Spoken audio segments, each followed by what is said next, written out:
Hello, I am Moonstone, and welcome to Anything Animation, where I talk about anything and everything animation. I look like an alternative grunge fairy that just left the forest, and I wish you could see my full outfit, because it looks super cool, but anyway, I'm going to be talking about Moral Oral. So, I've been on a Adult Swim kick lately. So when I was a kid, I never really snuck watched I never stayed up late to sneak watch Adult Swim like all the other kids. I mean, there was a few times where I'd fall asleep watching Cartoon Network and then I'd wake up in the middle of the night and Adult Swim would be there. The first time I did this, I woke up and it was in the middle of the Robot Chicken theme song, which scared me.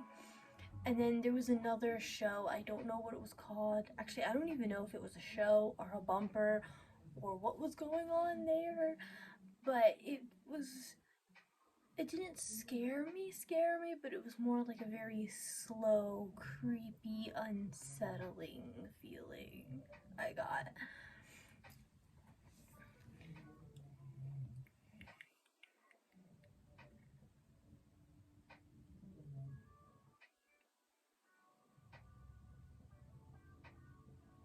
I don't know. I think because it's called Adult Swim and I wasn't an adult at the time, I felt like I was gonna get in trouble. Like I was going I was gonna get caught watching it and I was gonna get in trouble and I was so scared, and there were actually a few moments where I wasn't watching it and I still got fussed at for watching it.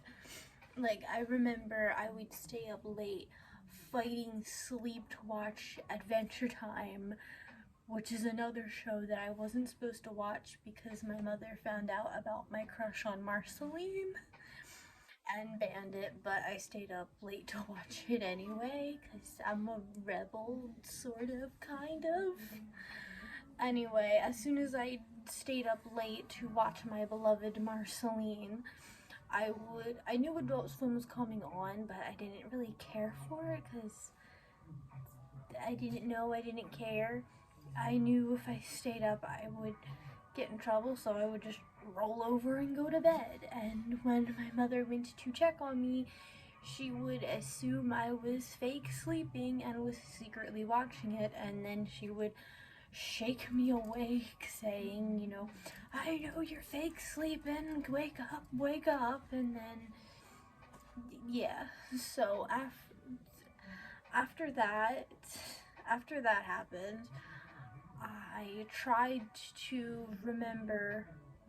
As soon as Adventure Time came on, I'll be like, okay, where's the remote? And after Adventure Time went, I would change it to Nick at Night and fall asleep to Friends because I didn't get in trouble. But yeah,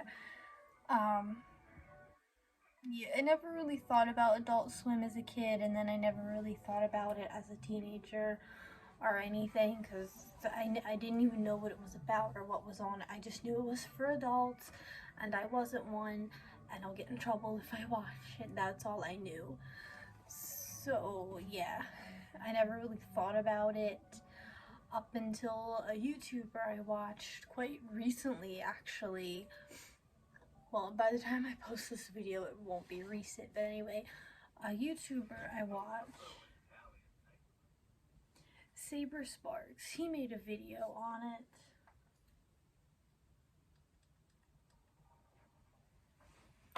He made a video on it and talking about it and sharing his opinions on it, and I watched the video and I thought, no, I'm gonna go check this out. And this kind of jump started my Adult Swim kick because I watched it, liked it, obviously I'm making a video on it, and now I'm watching a bunch of other shows that I was like, I've seen you before, I've heard of you, I've never seen you. But anyway, Moral Oral is a claymation puppeteering show taking place in a very small town named Moralton. And Moralton is a very hardcore, stereotypical Christian town. And it talks about things that if you grew up in these little towns like this, in these little hardcore Christian towns, you were probably taught the same thing as Oral is. I know I was, but we'll get into that.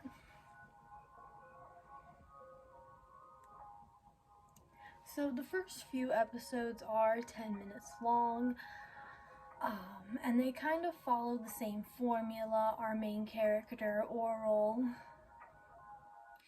will be at church or somewhere where an authority figure, his parents, the pastor, the teacher, the whatever, is teaching a lesson. He takes that lesson out of context, making a big mess, is spanked for it, and then taught the Christian ways of that lesson. For example, season 1, episode 1, the pastor is talking about life and death and says that life is a gift and you shouldn't waste it. Which makes Oral think that the dead are sinning by being dead. They're wasting their lives. They're dead. So one thing leads to another. Him and his friend end up raising zombies. Just raising the whole graveyard, raising zombies. And because the zombies are I'm getting ahead of myself.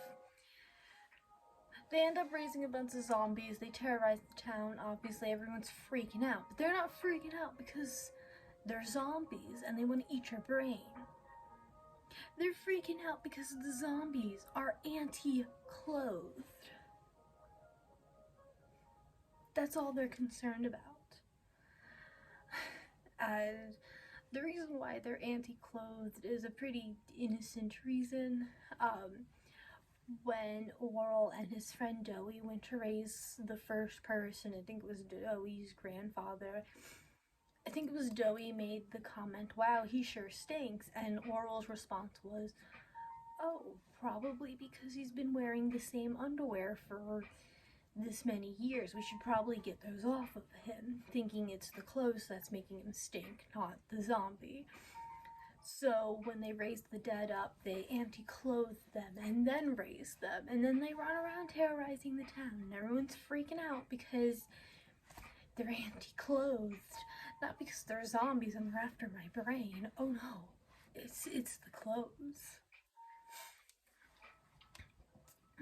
Anyway, the dad, Clay, ends up picking up Oral, spanking him, and then telling him the Christian way. And the Christian way is to be ashamed of your body.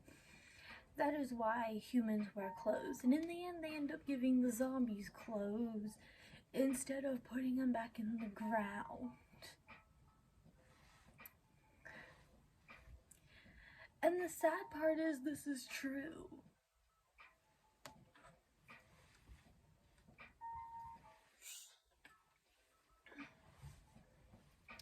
So I was forced to be a Christian and forced to go to church from the ages of 5 until 12. Every other Sunday I had to go to church because I had no choice. I was a kid. And one of the lessons we learned is the reason why humans wear clothes is because we're full of sin. And it's sinful not to. If you look at pictures of Adam and Eve, or Adam and Lilith, depending on who's telling the story, because I know some churches get rid of Lilith, they don't talk about Lilith, while others do. It just depends.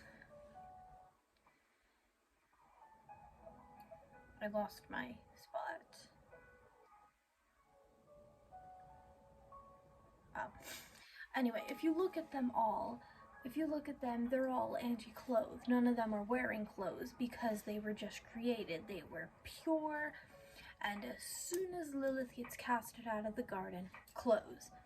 As soon as Eve bites the fruit, close. As soon as Adam bites the fruit, close. Why? Because they sinned. They're ashamed. They're ashamed of themselves. They need to cover themselves. They're wearing clothes because they're ashamed of what they've done and they feel the need to cover up.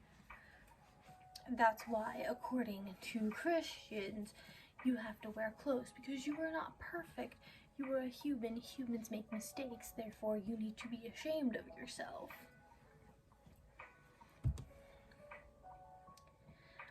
Skipping to episode 5, the one that I really want to talk about episode 2 because it's another great example of the 10-minute episode formula, but I thought it was too risque for YouTube. So, yeah. Skipping to episode 5, the one that made me want to make this video, or at least halfway through watching it, I was like, I'm making a video on this. The show is amazing. We meet me. Well, it's not me. Her name is Stephanie, but it's me. It's me. So, we meet me, except it's not me. Her name is Stephanie, except she looks just like me. Undercut. I got one. I can't show you because I'm wearing a wig right now, but I got one. I'm actually in the process of growing it out, so I won't have it for very long. Piercings, check. Tattoos, check. I got one on my leg I can't show you because I can't bring the leg up that high, but yeah. And the fact that she's not like a stereotypical moody teen like a lot of media portrays alternative people is amazing, and I love that.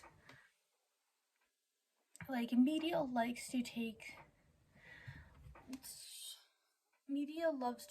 alternative people and portray them all as this moody, misunderstood, grouchy, angry, depressed person that wears all black and hates sunlight and people, which, if done right,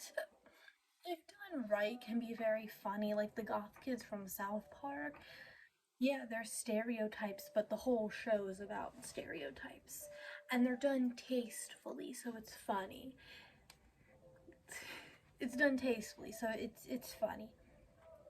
Other times it's not very funny. So having her actually being this sweet, caring person that just happens to like spooky things, that just happens to like Halloween and dyeing her hair and thinks, piercings are cool. It's me. I attached to her almost as soon as I saw her. As soon as I saw her, I was like, that's me. That's me. I'm in the show. That's it. No ifs, ands, or buts. It's me.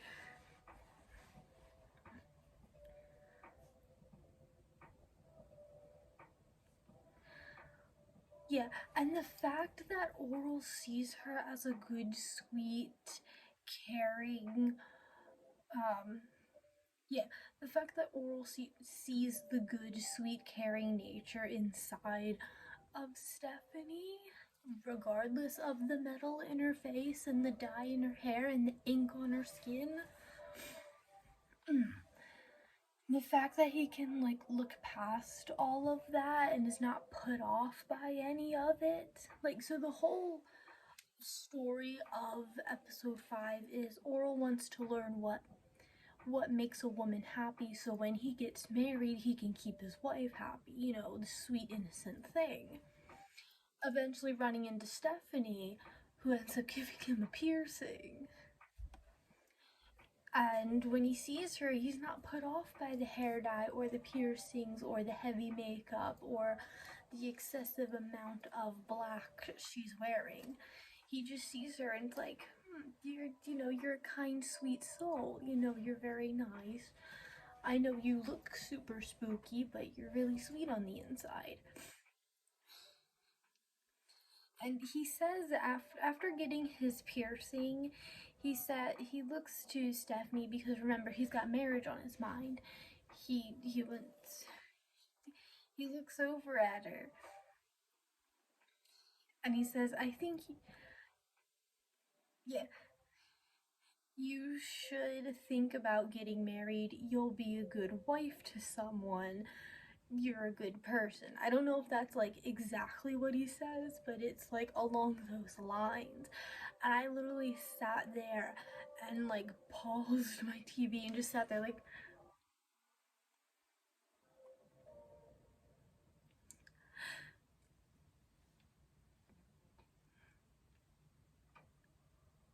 protect him. Protect him at all costs, please. I literally sat there just like that. And first off, I love how he worded this. You should think about getting married, meaning you do not have to. You should just think about it if you want to. Um, you should think, yeah, I just read that. You should think about getting married. You do not have to. A lot of Christians they talk about how you have to get married because it's your only purpose.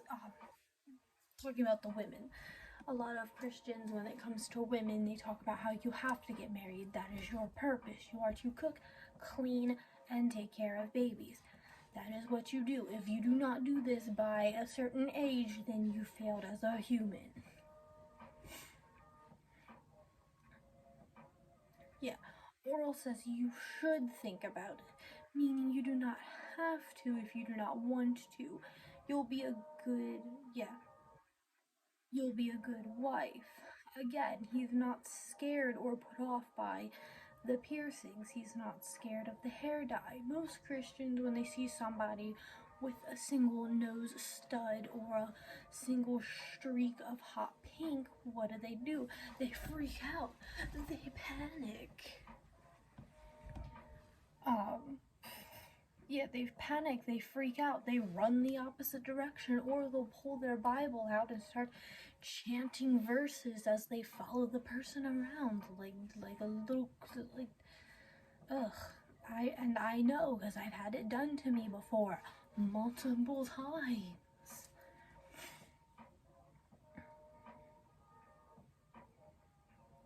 Yeah, I've had it done to me before multiple times because of the way I look. I've had those little mini Bibles that some Christians carry around, like in their purse and stuff. I've had them thrown at me by Christians.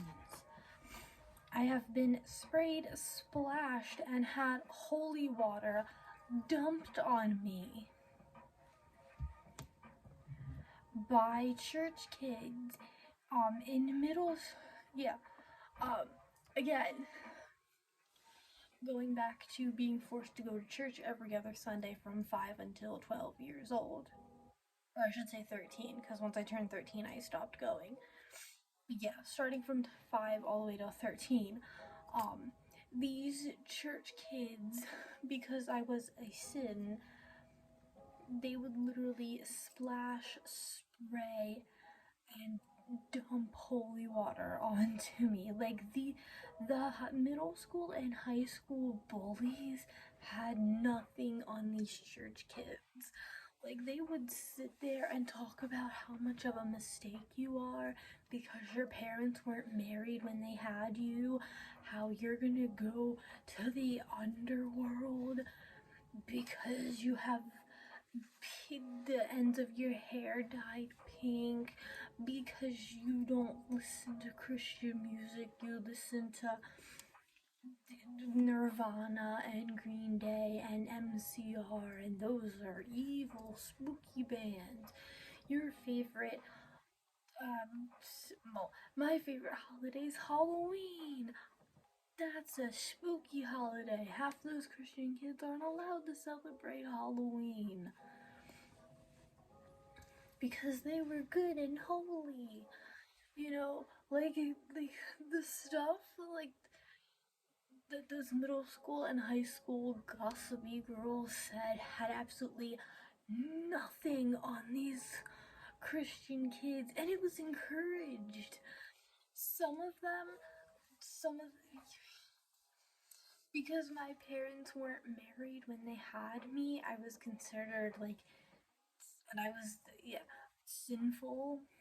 Because I was born out of lust, and I was the only kid going to this church who was born out of lust.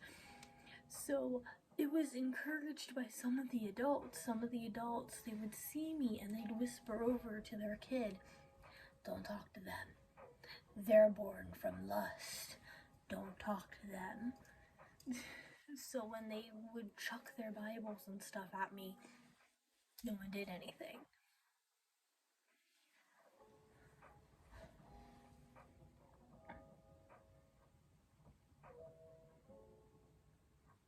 But yeah, skipping to the season finale, the best Christmas ever, we start to get more story with the characters.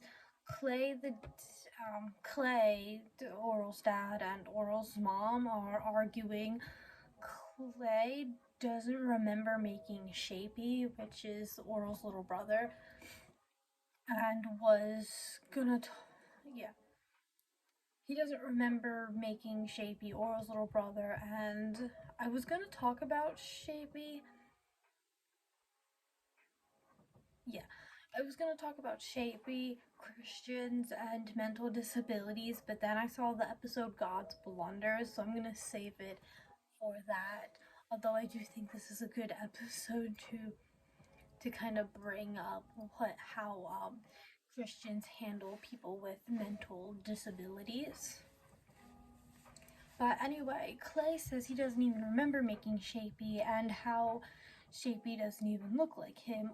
Oral overhears just this part, so he overhears this out of context and thinks Shapey is the second coming. And for those non familiar with church talk, Christians believe that at some point, somewhere, some way, somehow, Jesus will be reborn again. And Oral thinks this is his brother Shapey because his dad Clay doesn't remember making him.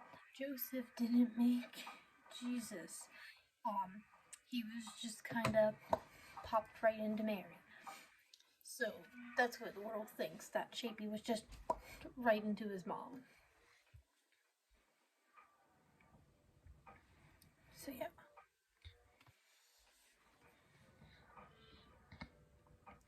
Oral thinks it's his little brother Shapey, and because of that, Oral ends up doing everything Shapey wants him to do. Meanwhile, Clay and it's not Roberta, it's Blublerta. I cannot for the life of me pronounce Oral's mom's name. I know it's Blob Berta, but every time I try to say it all in one go, it just comes out Blublerta. So I'm just gonna call her Bernie or Blob for short. So anyway,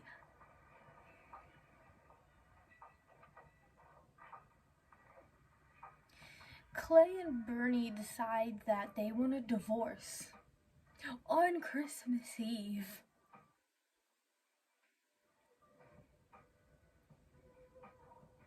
Yeah, they decide they want a divorce on Christmas Eve. On Christmas Eve. Clay walks out, leaving everyone. Bernie is upset. We cut to Christmas Day. Both boys come down and are excited. They run to the tree expecting presents, and it's not there. There's nothing there. There's no presents.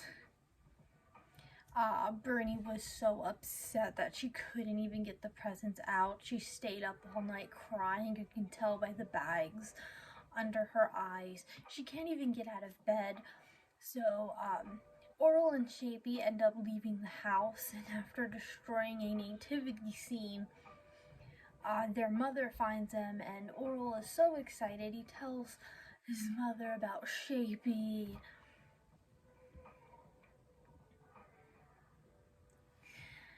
He's excited to tell his mother about Shapey and how he's actually the second coming because Dad doesn't remember making him because he didn't, because he's the second coming, because there's no other explanation.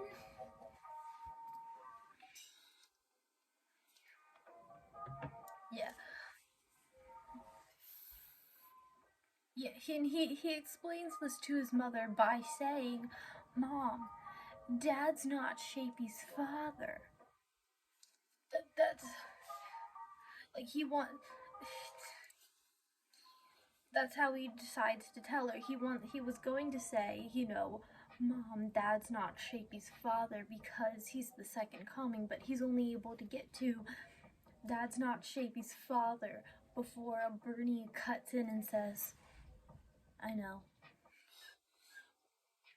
What do you mean you know? And the way she says it, she's just, I know, and no emotion in the voice, no emotion in the face, and she tells the boys her and Clay are getting a divorce. Merry Christmas, we're getting a divorce.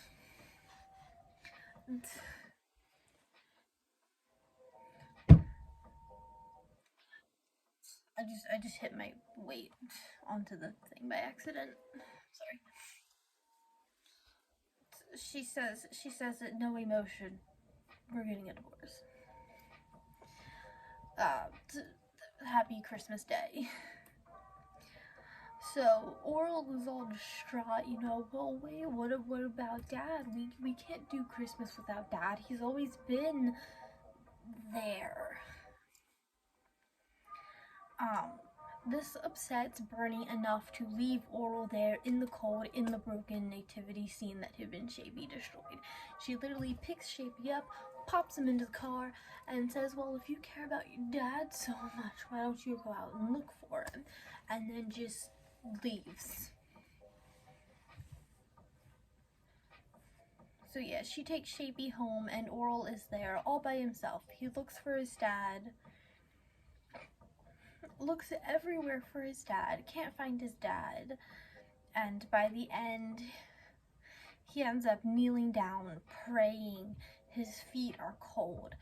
His hands are frozen. He has tears in his eyes.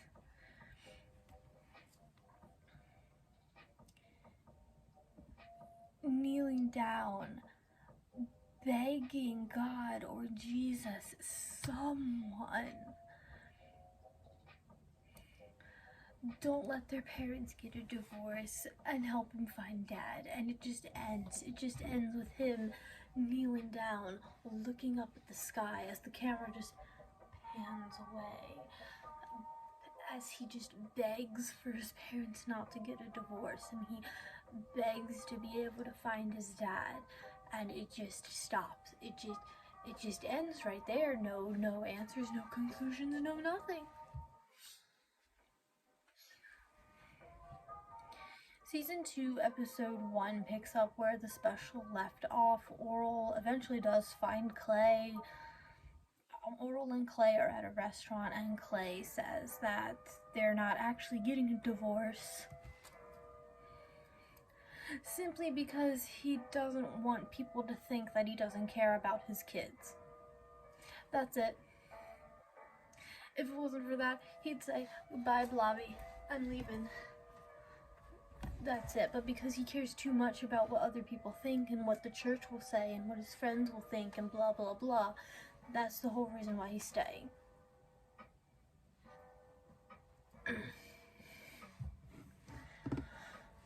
That's the only reason, and there is so much wrong with that. I need to stop playing with my weight over here because I keep accidentally hitting it into the dresser and it's making everything shake.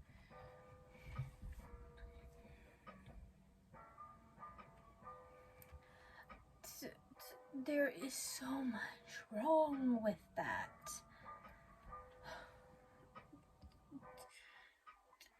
Yeah, I'm gonna... There we go.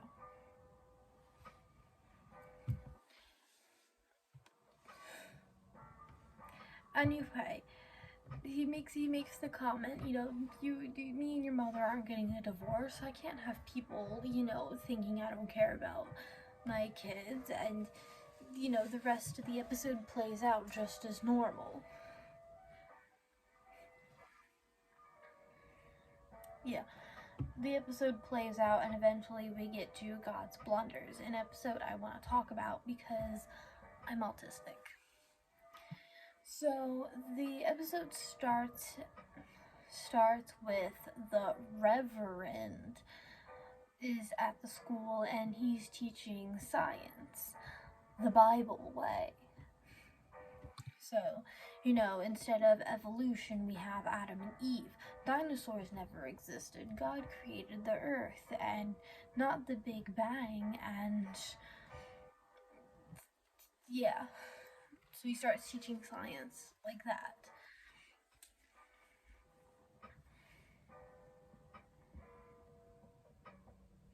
And one of the students in Oral's class isn't understanding because, if evolution isn't real, then why does this happen? If dinosaurs never existed because God created all the animals and all the humans, why do we have dinosaur bones? Stuff like that, like actual legitimate questions that I actually used to have and used to ask in Sunday school before promptly told to shut up.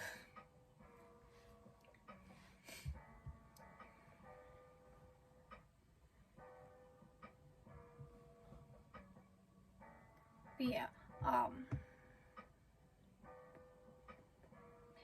so this one boy in Oral's class is not understanding, why dinosaurs never existed, why they're dinosaur bones, stuff like that. And Reverend makes fun of the boy and ends up getting the whole class to join in and make fun of him. Also, side note, why is he called Reverend? Like, I know there's different kinds of Christians, and you can tell by what kind of Christian you're talking to depending on what they call their, church owner, the guy who stands on the thing and yells at you for stuff. I don't know what the job is called, but the church owner, the guy who stands on stage and yells at you and makes you sing. Catholics call him father, and they call each other sister, and I assume brother also. Then you have the regular Christians or average Christians say priest or pastor. I've never heard anyone say reverend before. So I don't know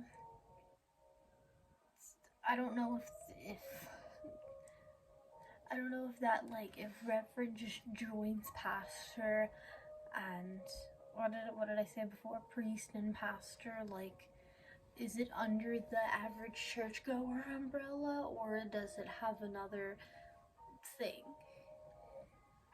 But anyway,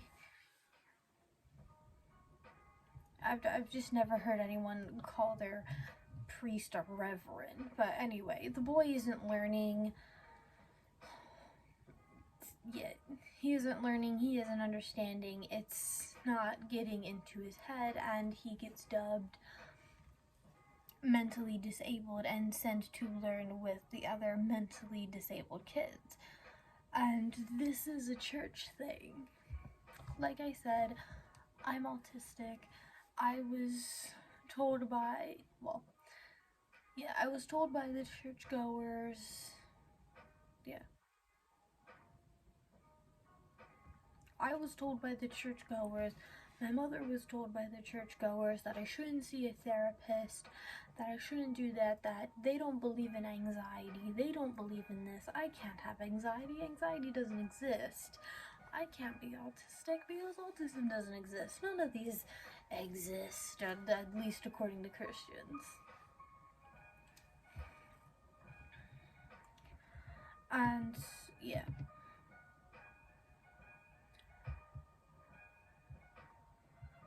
And I see this with Shapey and Block. both Shapey and Block, which is another character, if you watch the show, you'll eventually get introduced to him. Both boys have some sort of mental disorder, disability, or disabilities. I'm not gonna diagnose them with what I think they have or whatever, but they both Shapey and Block are suffering from some sort of mental disability or disabilities, because there might be more than one. Shapey is 7 and can't speak full sentences. He has meltdowns, and the family pretty much ignores him. They do whatever it takes to keep him quiet because they just can't be bothered to pick up a book and learn, or take him to a doctor and get him diagnosed and then learn about what mental disabilities he has and working with him.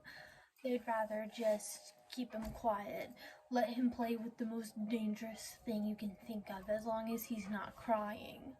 And this happens, I see this happen a lot with Christian families because they don't believe in anxiety or autism or ADHD. They don't believe in any of that stuff. So a lot of the times their kids and they themselves, they don't get diagnosed, they don't get the help they need, because the help they need is to just pray. That's the only medicine they know.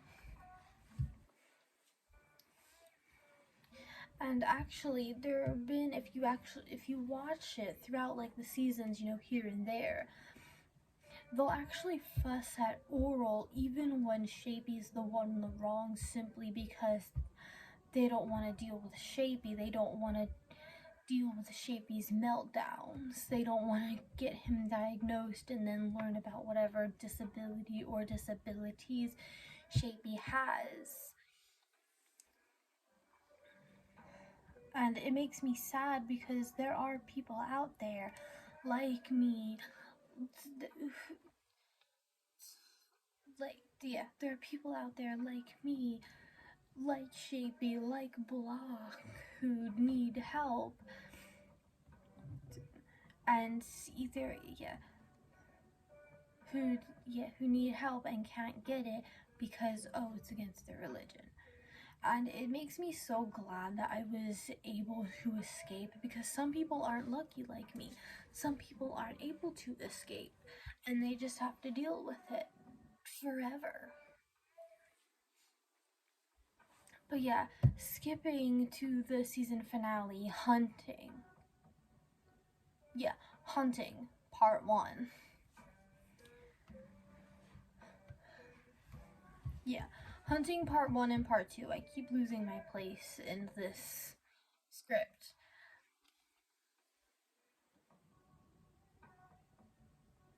Clay wants to take Oral out on a hunting trip. It's a Puppeton tradition. Okay. I don't want to break this into 2 parts, but seeing as how I'm like 30 minutes in, I'm gonna have to, because any video I make that's over an hour long, YouTube won't let me post for some reason. But anyway, Hunting part 1 and 2, it's Clay wants to take Oral on a hunting trip. It's a Puppeton tradition.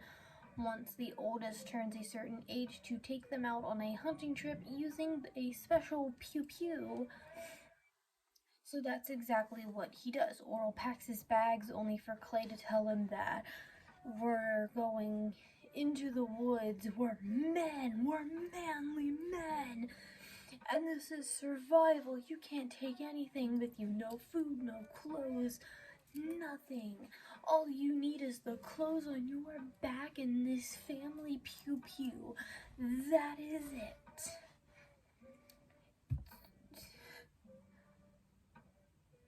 Yeah, no food, nothing. You wear the same shirt for 3 days and you don't believe in soap because it's extreme survivalist camping. So anyway, in the woods, Clay tries to teach Oral how to use the pew pew on animals, but Oral doesn't want to. He doesn't want to hurt the animals. He'll feel guilty. This upsets Clay into glug glugging, and he glugs a bit too much and ends up pewing someone's dog and cooking it, and cooking it.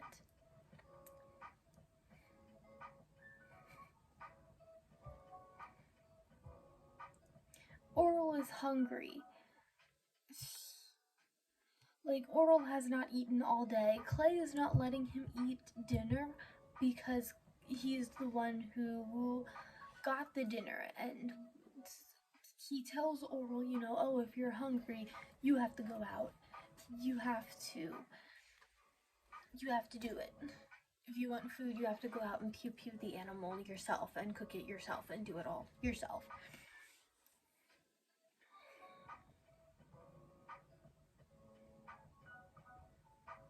Yeah. So Oral's hungry to the point where he doesn't care if it's someone's dog. He needs to eat something, and what does Clay tell him to do? He tells him no, tells him that he pewed it and only he gets to eat it, and if Oral wants something to eat, he'll have to go pew it himself. This makes Clay go on a tangent about his life and how the drinks aren't working anymore, using she, her, referring to the bottles, which makes him think about Bernie. Then he goes on this little like monologue and how he's not happy, but he can't escape, and how he didn't even want Oral or Shapey. Meanwhile, his kid is literally sitting right there listening to all of this.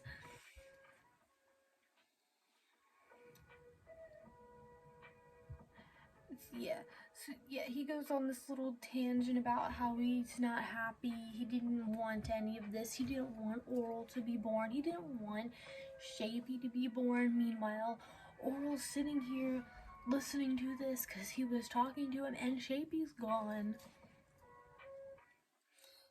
Which, yeah, by the way, Shapey's gone. He's been gone. He left with the wrong family way back in episode 8. So when I was talking about Shapey and Block, I mean there's an episode where neighbors come, which are just like the Puppington family, but slightly different, and they both the families end up getting into a fight over something very petty. It was like the way they say prayers, because the families think they say each other's prayers wrong. Anyway, the one family gets upset and leaves and takes Shapey, leaving their own kid there. And no one except Oral, I think, has yet to notice. Yeah, only Oral has noticed this. And that is just proof about how much attention Shapey gets from his own family. And watching Clay go on his rampage scares Oral so bad. He accidentally fires his pew and we don't see what he hits.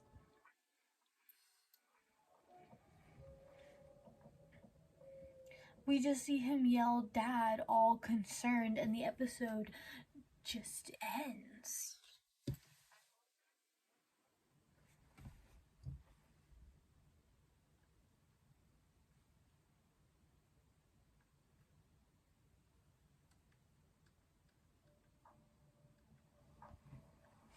The episode just ends with him yelling "Dad," and we get to see the forest and some birds fly away because we heard the pew noise.